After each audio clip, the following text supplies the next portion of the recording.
Welcome on in, guys. Tobin here with you, and thanks for checking out the channel. Well, look, it was a fun ride, but the Miami Heat, they lose 110-108.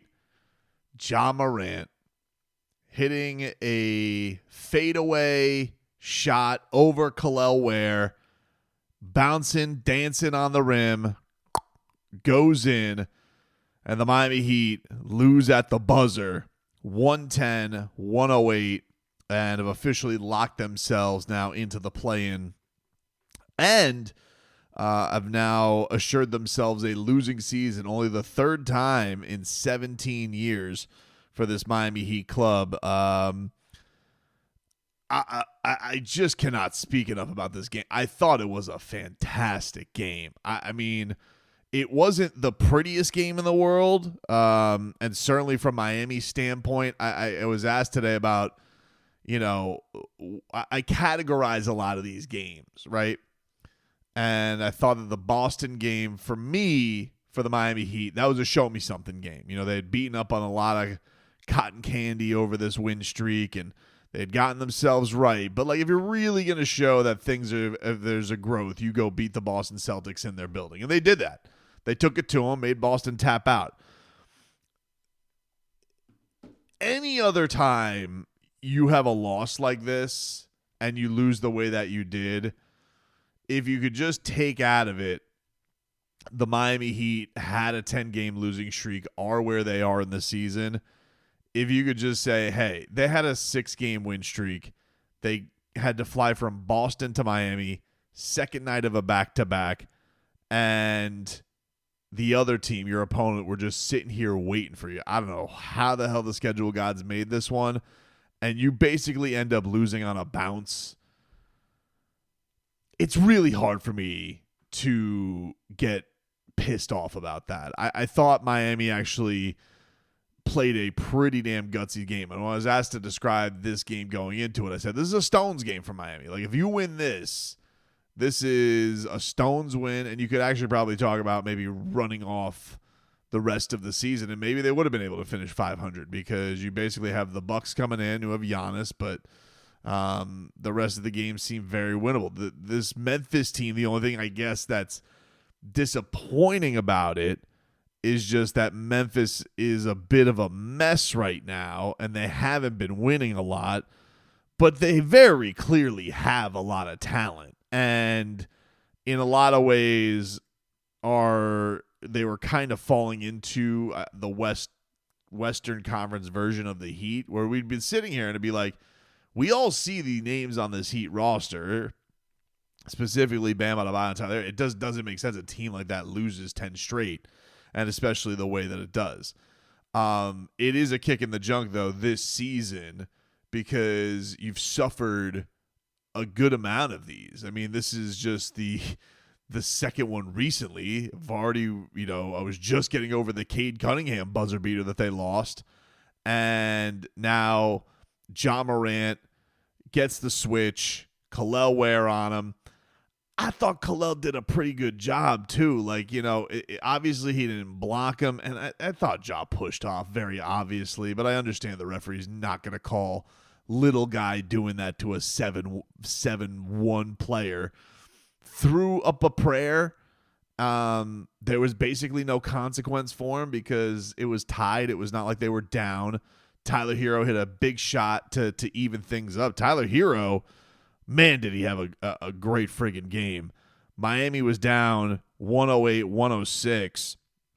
About 22 seconds left in the game. And Tyler Hero just gets to that patented baby float comfort zone and put up 35 points in this game. We'll speak more about Tyler in just a second, but his was actually a more stone shot just because the Heat don't get that. They lose that game. I mean, it's over. And he went right into the teeth of the Memphis Grizzlies and gets that shot.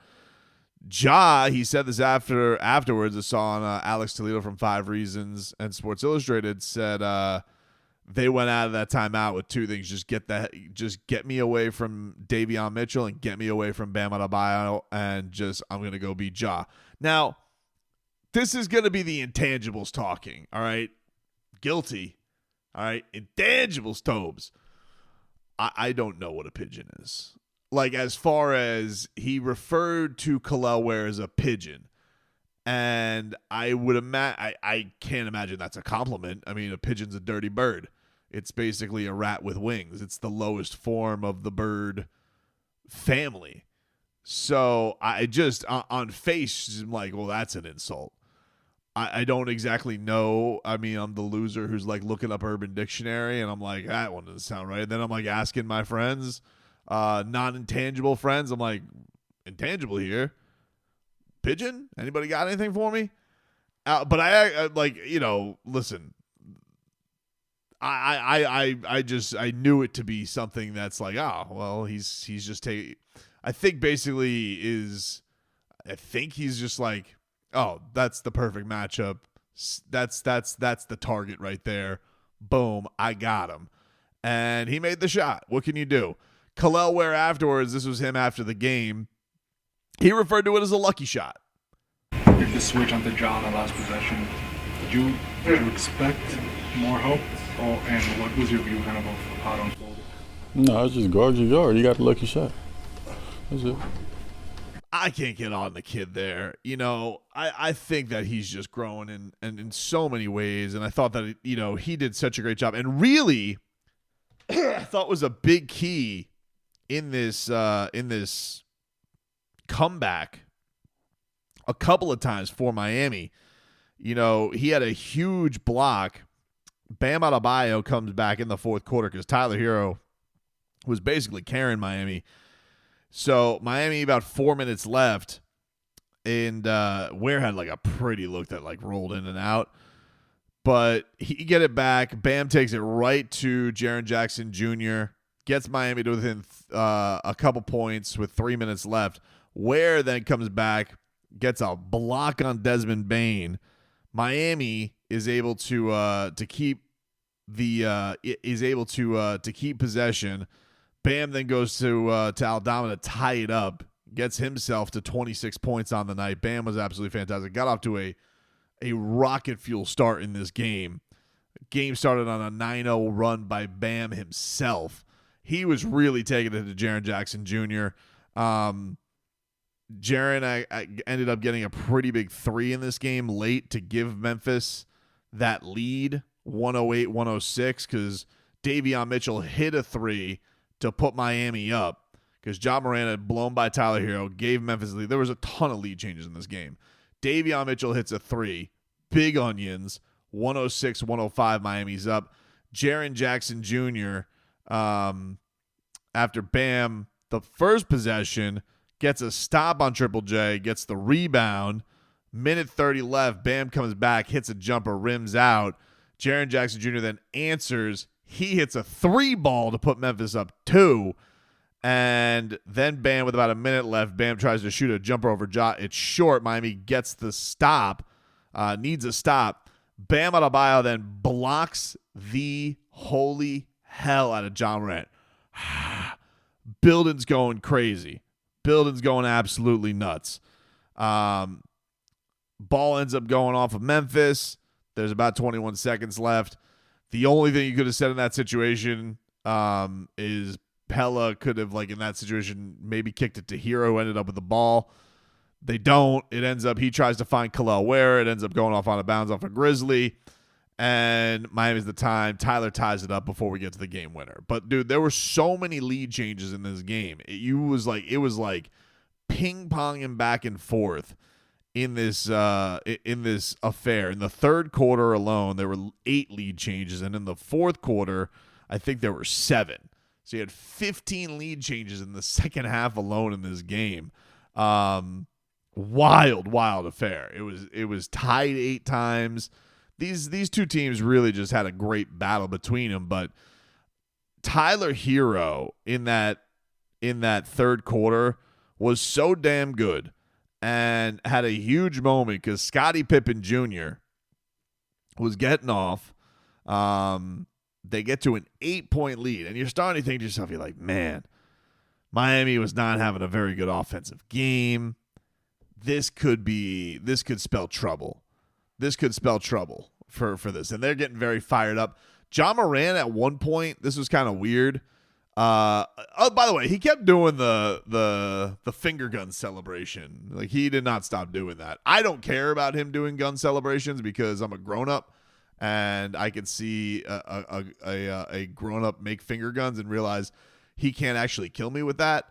So I don't care about Ja Morant doing pew pew pew pew pew. I'm old enough to remember Shooter McGavin on Happy Gilmore, and I thought it was a hilarious bit. But I get it. People are sensitive these days.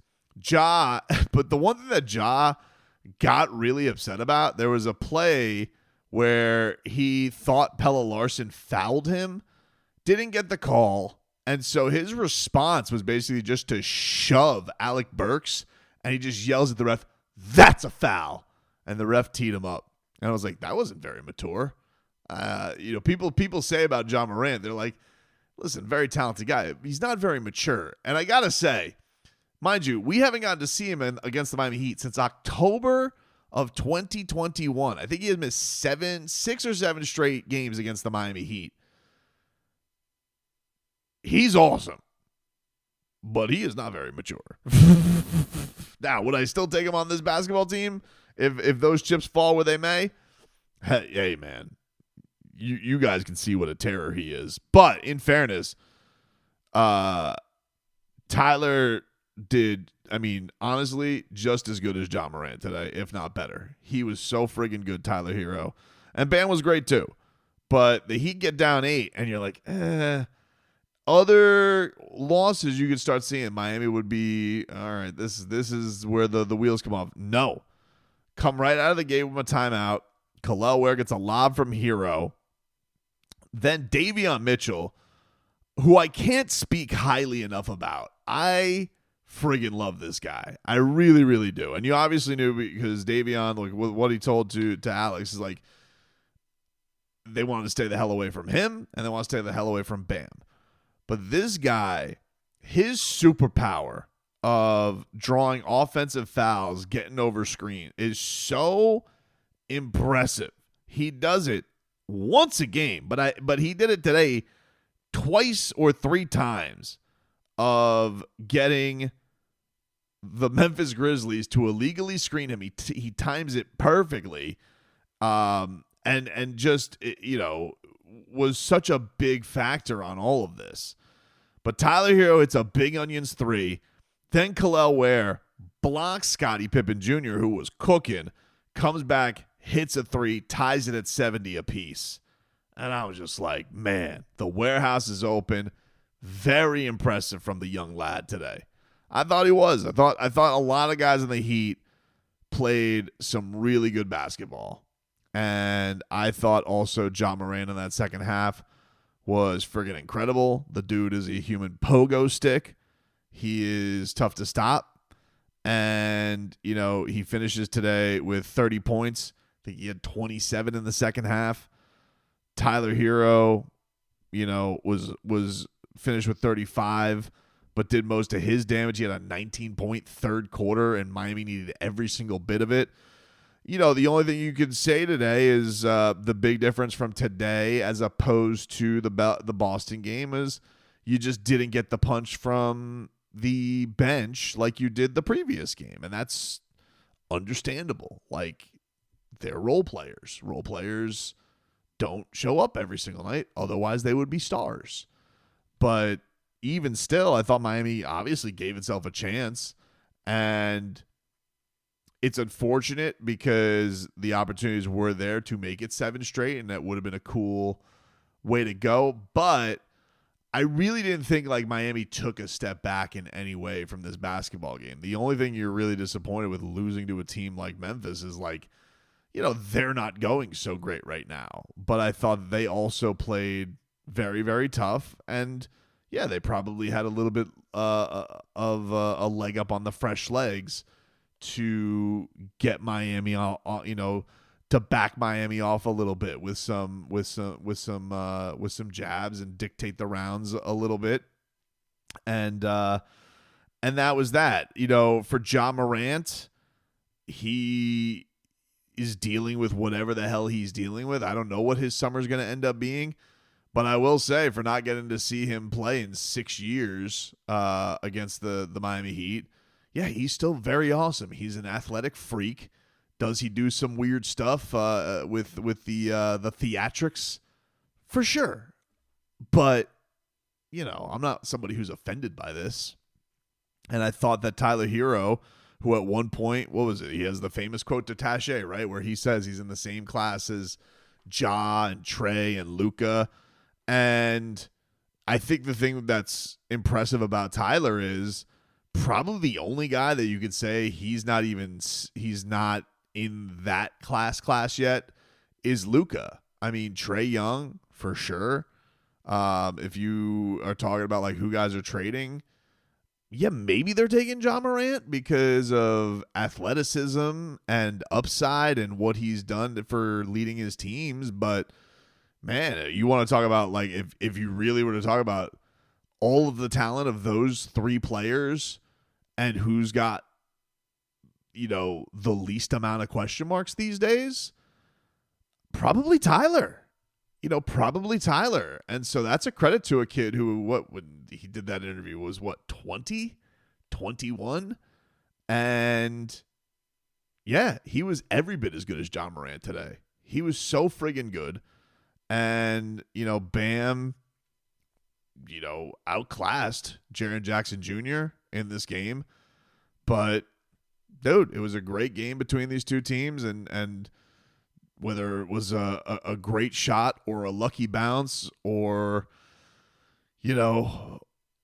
whatever you want to put it, it was a great basketball game. It had a gut punch ending for Miami, but I did get the sense, because Miami was riding high off the win streak, and Bam and Spo and Tyler all gave voice to this, that they're going to be okay. This isn't like the Cade loss. This wasn't the 9th straight loss of a losing streak. This was, and even that they kind of handled in stride pretty well. This was, all right, it was an end to a streak. The chips were kind of against them in this one. They nearly pulled it off. The Grizzlies made one more play. Sometimes you got to be okay with that. And tip your cap to a really, really awesome player, even if he says really goofy things afterwards. But